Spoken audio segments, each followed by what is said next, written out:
My name is Peggy Pardo, and I'm co-founder and administrator of the congregation in Montreal, Quebec, Canada, known as Shear Yashuv. It was founded in 1992 by our Rabbi Percy Johnson, or in Hebrew, Netanel ben Yochanan, when he arrived in Montreal with a dream. His dream was to bring his people, our people, the Jews, back to the simple Torah and to show them and the rest who he believed Rabbi Yeshua really was. On September 20, 2020, our rabbi went to be with our forefathers. May he rest in peace. In his honor and memory, I would like to tell you a little bit about our work, his work. I received so many inquiries. Who are you? What do you believe? So I thought I would try to encapsulate what our congregation, founded by Rabbi Percy, is all about. For one moment, close your eyes and imagine that you are standing at the base of Mount Sinai 4,000 years ago. Forget everything that you know about your religion or lack of it. That was before any of the world's major religions of today existed. There may have been 2 to 3 million people standing there that day when Moses ascended the mount. None of them, none of us, if we were standing there, had doctorates in divinity. We had been slaves in Egypt for over 200 years. This is written about in the book of Exodus, Shmot, chapter 19. You can read it there. It says that the mount was covered with cloud and smoke because Yud-He-Vav-He had descended upon it in fire. The mount quaked greatly, and there were loud blasts from a shofar. We all trembled in fear. Moses went up Mount Sinai and told us not to come near it, but we had all heard the voice of the Creator. When he came down, after 40 days and 40 nights, he held in his arms 2 tablets of stone. Upon these tablets were inscribed by the finger of God 10 commandments, which would be the constitution of our people. Over the next 40 years in the desert, we would be formed into a nation, and our role was to live these commandments, and in that way, we would be a light to all the nations, or Legoim, as we brought them these 10 commandments. So what happened to us over the centuries after this unique experience on this planet? That is what is described in the Torah.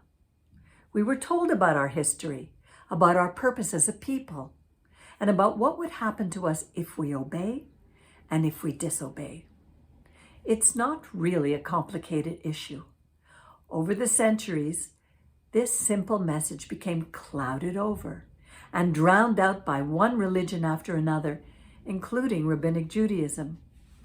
Rabbi Percy wanted us and still wants us to be honest with ourselves, not to pretend to be anyone other than who we are.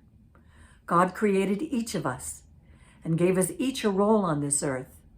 And it's so simply expressed in the words by our Rabbi Yeshua when he was asked to sum up the Torah. He replied, V'ahavta et Adonai Elohecha v'chol levavcha v'chol nafshecha u'v'chol meodecha v'ahavta l'reacha kamocha. Love the Lord your God with all your heart, your soul, your resources, and love your neighbor as you love yourself. Now this may sound simple enough, but it is so hard to do. Instead of doing that, most religions involve themselves in a multiplicity of rules and regulations that again cloud over these simple principles given to us by the hand of the Borei Olam, our Creator. So that is what we here in Shear Yashuv want to teach and try to live in this community. Everything in the Torah that the Creator gave to Israel was also given to the stranger among us, the Ger Toshav. In that way, for us, there's no difference between Jew and Gentile. Together we formed what Rabbi Percy called the true Israel, the Israel of God. Now to the practical. We function as a synagogue. We are registered as a nonprofit organization. We assist all the members of our community in every way we can. We have a board of directors and a constitution. Since our rabbi was a Sephardic Jew, and we have Ashkenazi Jews like me as members, along with people from all over the world, our services consist of a variety of traditions. Tradition may change over the centuries. However, what does not change are the moral principles laid down in the Torah. We welcome all who want to live by these principles. We understand, according to the Torah, that every one of our heroes failed, as we failed, and as we fail on a daily basis. But our rabbi has taught us that we all have the opportunity to do teshuvah, turn back to God, by acknowledging what we do wrong and making things right with our neighbor and ourselves. He always said that God is the God of beginning again.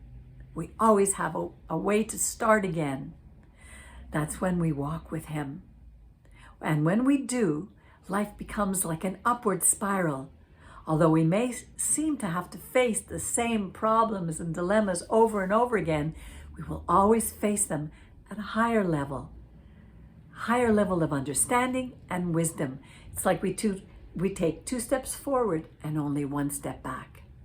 Our rabbi left us also with a very simple formula, which he gleaned from the pages of the Torah. The Creator gives us each a measure of emunah, faith. That's a gift, so we can't boast about having it. It's only by exercising this faith that we can move on to bitachon, trust. Trust in the Creator allows us to use another one of his gifts, bechira chofshit, free will. And by using this free will, we can assume the responsibility for our actions and our words, and can therefore improve our lives and the lives of those around us. In the end, it is God alone who is the judge of our kavanah, our intention. And he alone, our Borei Olam, our Creator, is our Savior, our Helper, and our Redeemer. We are his partners on this planet, and each of us must do our best to make this world, his creation, a better place. Thank you for listening, and we invite you to join our Shabbat and our holiday services, our weekly Torah classes, and participate in building up our community to make a better future for ourselves, our families, and our circle of influence.